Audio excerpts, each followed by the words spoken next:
नमस्कार दर्शक बंधु। आज हूँ अक्टोबर मास 20 तारीख सोमवार।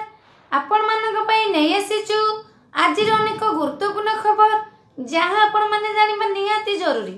वीडियो टिके गोटे लाइक करबा सह अन्य मन सह शेयर करंतु एवं आम चैनल ऑनलाइन न्यूज को सब्सक्राइब करंतु। आज प्रथम खबर 21 रे आसुची बड़ लघुचाप। एही सब जिला को येलो वार्निंग जारी। आसंता अक्टोबर 21 तारीख रे दक्षिण पूर्व बंगोपसागर रे लघुचाप सृष्टि होबार संभावना रही। यह क्रमशः पश्चिम उत्तर दिग को गति करी आहुरी घनीभूत होई 48 घंटा मध्य एक अवपातर रूप नहीं पारे बोली पूर्वानुमान करिछि भारतीय पाणीपाग विभाग।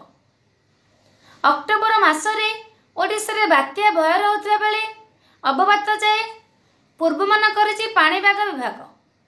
आज किछि जिल्ला रे हालुकारू मध्यम धरण वर्षा संभावना रही। बिजुली घड़घड़ी सह वर्षा होई पारे। से जिला गुड़िक है कलाहांडी, कंधमाल, रायगड़ा, गजपति, गंजाम, कोरापुट और मालकानगिरी। अक्टोबर 21 तारीख वर्षा वार्निंग। गंजाम, गजपति, रायगड़ा, कोरापुट, मालकानगिरी जिले में वज्रपात सह वर्षा नहीं पाणीपाग विभाग येलो वार्निंग जारी करिछि।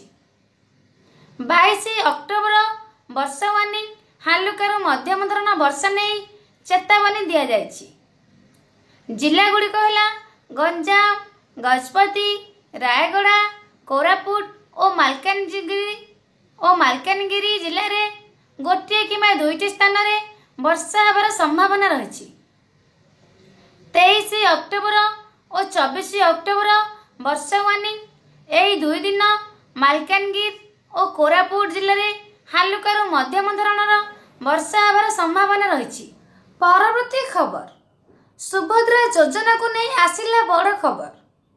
सुभद्रा को नहीं आसिला बड़ खबर। 18,000 टंका वृत्ति पाउथिले सुभद्रा पाई अयोग्य हेबे छात्री। कौन सी छात्री को केंद्र किंबा राज्य सरकार ठारू 18,000 किंबा एहा ठारू अधिक टंकार आर्थिक सहायता मिलुची कि? जदि आपण एपरी सरकार सहायता पाउथिबे तेबे सुभद्रा योजना रु बाद पड़िबे। ए नै दुई विभाग रु रिपोर्ट मागिला महिला और शिशु विकास विभाग। उच्च शिक्षा विभाग एवं अनुसूचित जाति जनजाति और संख्यालघु विभाग सचिव को पत्र लिखिछि विभाग।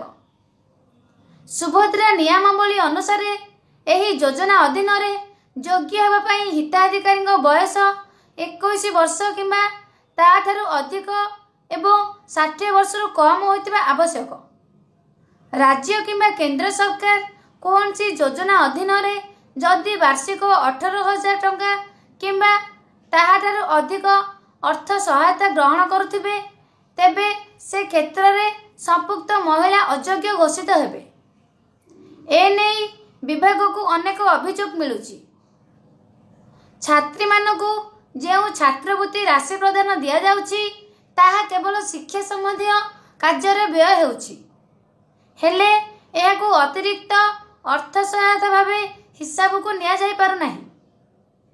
एने विस्तृत भावे जांच करी तथ्य देबाकू निर्देश दिया जाइछि।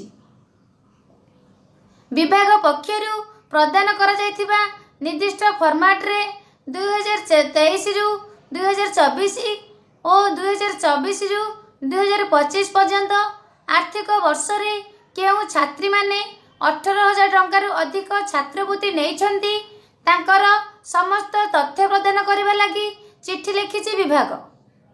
परवर्ती खबर काली अपराह्न रे चालिबनी आम बस। सोमवार अपराह्न चालिबनी आम बस। दीपावली पाई सोमवार अपराह्न 3टारू आम बस सेवा बंद रहिबो। कौन सी रूट रे चलाचल करिबो नाही बोली कहिछि कैपिटल रीजन अर्बन ट्रांसपोर्ट बा CRUT। 21 तारीख रु पुणी आम बस चलाचल स्वाभाविक हबो। तेबे यात्री मानक सुविधा पाई हेल्पलाइन नंबर जारी करा जायछि।